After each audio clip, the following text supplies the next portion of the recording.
Hey everybody, it's Sean with Barbell and Fitness LLC again.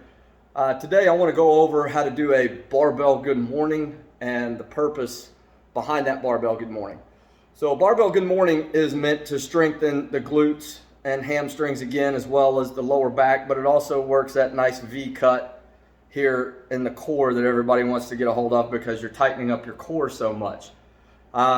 Here again with everyone, all the tactical elements on the planet almost going to a hex bar deadlift for assessments and realizing that soldiers got to pick up heavy weight, or police officers or firemen, so they've got to actually start training it. What we also have to keep in mind is we've got to train all those accessory muscles and use those accessory lifts.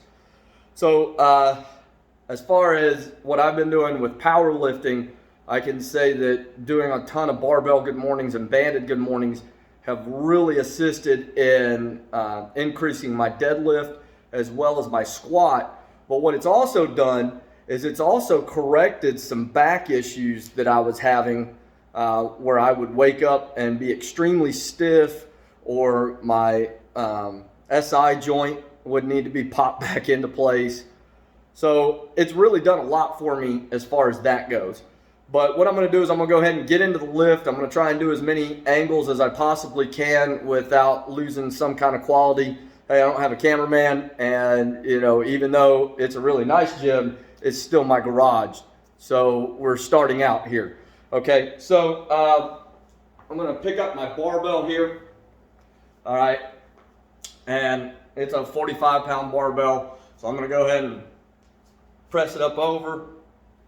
Okay. I'm going to position this just like I would for a squat. So I want to get it right there where it's good and low. I'm going to roll my wrist forward because when we squat, we want to have that good wrist roll. I'll do a whole squat video later, but I'm going to try and so you can see my feet. We're going to have soft knees, meaning a slight bend. We're not already down here, but we're going to have soft knees. We're going to start with our feet clawed, just like in a squat position or a deadlift. We're going to claw the feet. If you remember, I went over that before. We're going to grip this barbell, squeeze and depress the lats, get the head in a good neutral position. Take that big belly breath and squeeze the lats. Now I'm going to squeeze my glutes and my hamstrings, and I'm going to hinge at the hips. Okay, so it looks like I'm bending over, but I'm really not. I'm thrusting my butt backwards. And if you can see, my butt and my hamstrings are really engaged. Now I'm going to hinge again at the hips, and I'm flexing my abs. Notice how it just got harder to talk.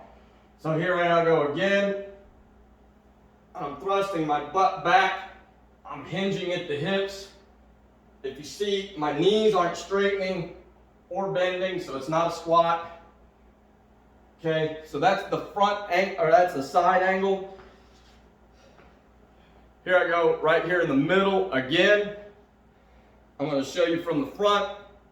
Got the head in a neutral position. The head's not going to change. I'm wearing the ball cap so you can kind of see how the head doesn't change.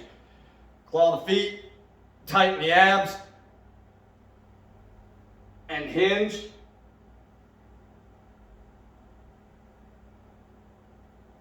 Right there.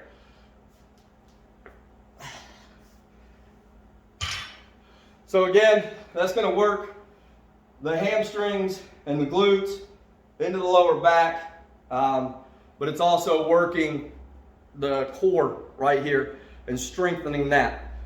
You're not going to get six-pack abs doing these. Six-pack abs are made in the kitchen. I don't have six-pack abs, and I really don't desire to have them. What I do desire to do is be able to pick up one of my buddies and move them from a dangerous area, or one of my family members.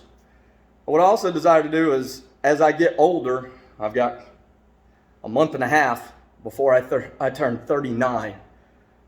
I want to have a long, durable body.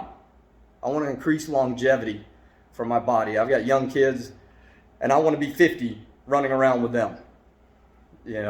When they're 18, I want to be able to keep up with them and set an example for them. So just a little philosophical here on you. I believe as a father, we should set that example. I think it was Socrates that said it's a travesty for a man not to know the beauty of his own physical capabilities. So, as fathers, as promise keepers, the Bible tells us to be examples for our children, because our children are going to follow that example almost all of their lives.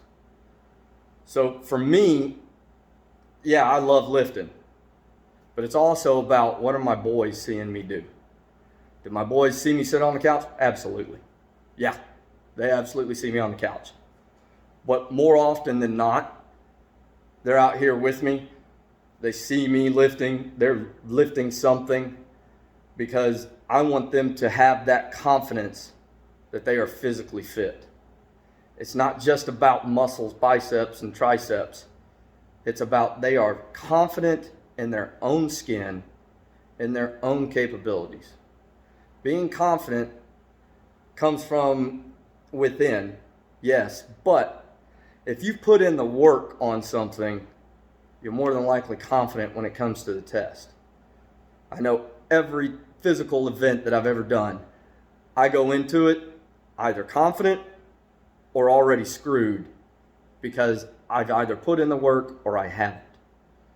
So for me, this is also about what do my kids see. So I encourage all of you fathers, mothers, I'm just going to be honest, women are dominating the fitness world right now, and I think that's great. But I think it's time, dudes, you catch up. It's time for the guys to get back in there. There's nothing wrong with having some muscle. We're meant to. We're meant to be strong. So there's my 2 cents for the day. God bless, and Jesus is Lord.